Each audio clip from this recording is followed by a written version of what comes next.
that had nothing to do with the plantation. She was born with nothing. Okay. So she had my mom, and my mom was born with nothing. Right. And then they had me. So when we look at history, we don't have to keep going to the 60s. You have to, when you talk about slavery, I'm only 2 generations removed from the plantation.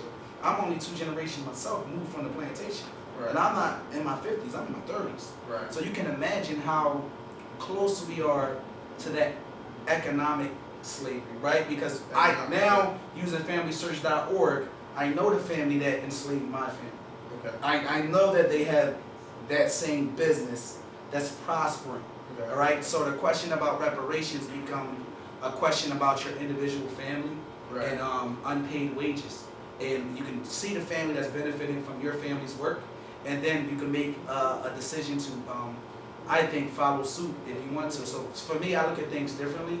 I think we have a lot of misnomers in history.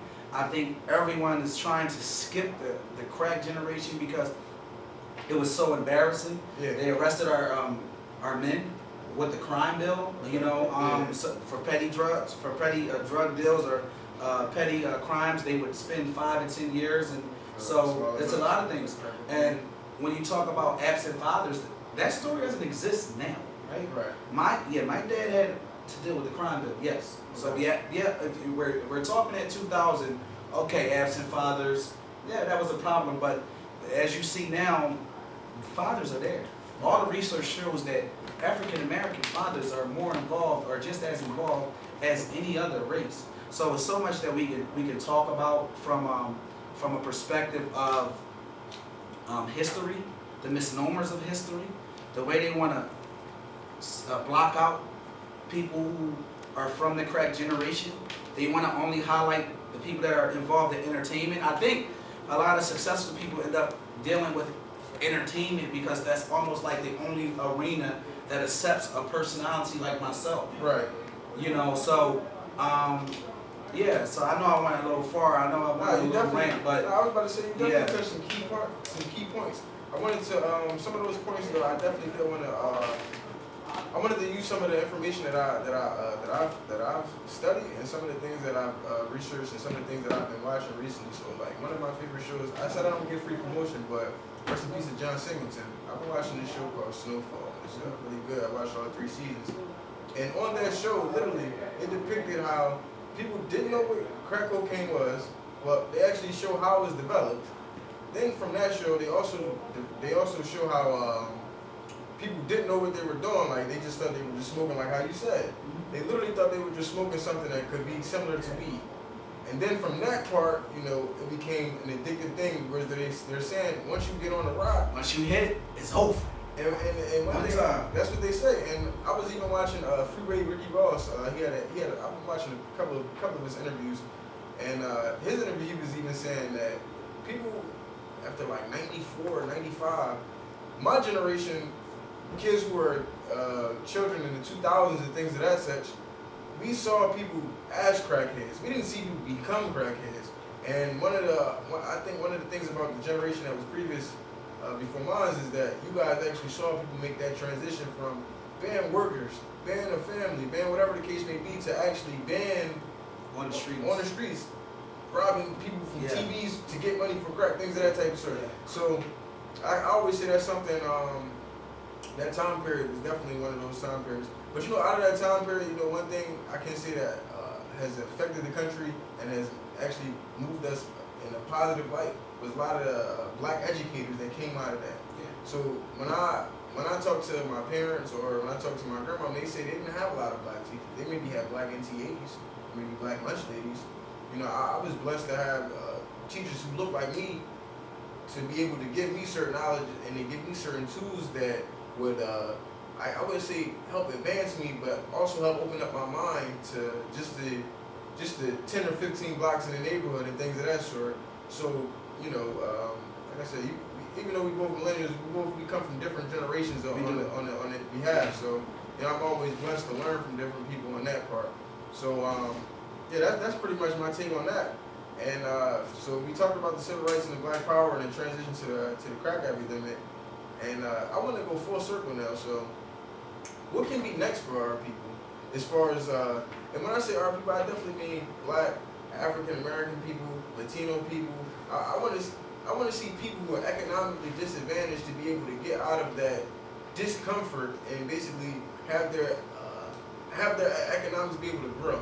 And someone like you, you're a businessman, you're an entrepreneur, you're an educator, you're a mentor, you're a youth advocate. So, what can be some of those things that you've been working on, and the things that you plan on doing in the future? How can we shed light to the people that need that information? I think we find ourselves in a pivotal moment. Okay. It's a great time in history. We're in transition. We're transitioning from our previous age to the information age. And then in the information age, the folks that understand technology, the folks that understand automation will win the day. Okay. When you look at a company like MES is on face value, it looks as if it's an educational company. Right. But it's very much so a tech company.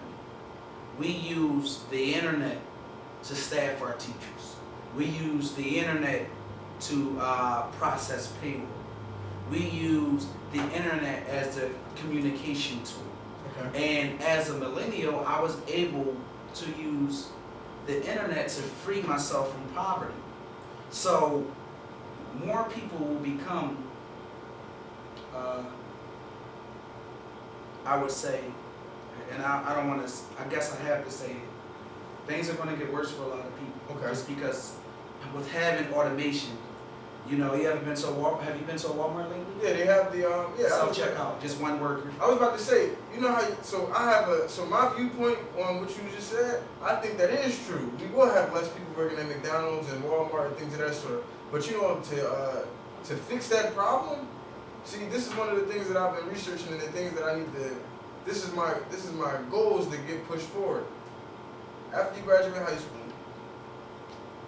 what are going to be the things, if you don't go to college or university, if you don't go to trade school, we need to figure out what can be the alternative solution, because that's why I said the alternative solution used to be Walmart's and used to be McDonald's. We have to teach our children about technology. Right.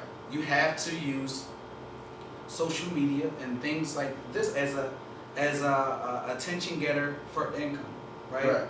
And so you use your platform, your personal platform that you have, and you use your knowledge and you use the internet to move forward in your career. No matter what you do, you can pick any field. If you're able to use the internet to leverage your career, then you'll be fine. And so I think if we can give Popeyes $24 million worth of advertising in a week for a sandwich, we can do anything. That's just me. Yeah, but that's an example of artificial intelligence. This politically incorrect.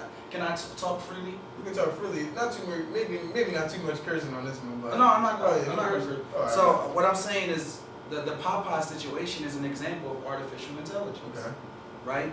Artificial intelligence and machine learning. Machine learning is the actual cell phone learning the person. Right. So if I'm, you ever say something and then you see it in your phone? And then then it pops up. Like, oh, and so the phone is actually learning you, and is suggesting friends, is suggesting websites, advertisements. Airbnb, and so what the Popeye situation shows is that the artificial intelligence it can be very controlling when you use it in a way to advertise. So machine learning allows for the advertisers to learn how to interact with you, so that you will be more willing to purchase their product. So then, as a psychologist, right, I do have a degree in psychological and social sciences. The question becomes, am I choosing to buy the sandwich, or is the company telling me what to do? That's the question. Am I making the decision to do this, or is artificial intelligence pushing me in that direction? The purchase of it is definitely an important factor. But I'm just saying the fact that even the advertising aspect behind it, the social media component, because that's something that people between the ages of 15 and 25, they're like social media dominant. Yeah, but it's different. So back in 2004, because you know Mark Zuckerberg was in college when I was in college, so that's Facebook. At that time, the internet was different. That's why I said you can go on the internet and find your family history. The internet is not the same as it was in 2015. It's almost 2020. Yeah. It's not the same as it was in 2004. That's when you would put a program together and the program would do what you say. Right? The internet is different now. The internet has automation within its its ability to it has automation and machine learning in its programming. So now the internet is showing behavior. Okay. If that makes sense. And so when we look at our children and their behaviors, when we look at society and their behaviors, a lot of it is being controlled by what's going on with AI and with automation. So it leads us back to the point. Sometimes we gotta know when to not look at the social media, when to step away, when to actually do some reading ourselves. And like you said, we have if we can do that with Popeyes, we can do that with anything. We can do that with anything, but we have to. Our own businesses, in fact. But this is one of the things too. I was going to say we can do that with our own businesses, and we can promote our businesses through social media. I see you promoting your business through social media, and I want to be able to. This is the last question, honestly, too. How is it that we can? How can these businesses impact our community? How can our community help impact our business? Hey, if you want to talk about my business in particular, because I don't have many platforms to talk about my impact, right? So I've employed thousands of people. Okay. Right. This is something I haven't talked about publicly. Okay. I've employed thousands of people. Okay. We've done hundreds of thousands of hours in the classroom where I'm training people to impact children in a way that is progressive for us, right? So that's the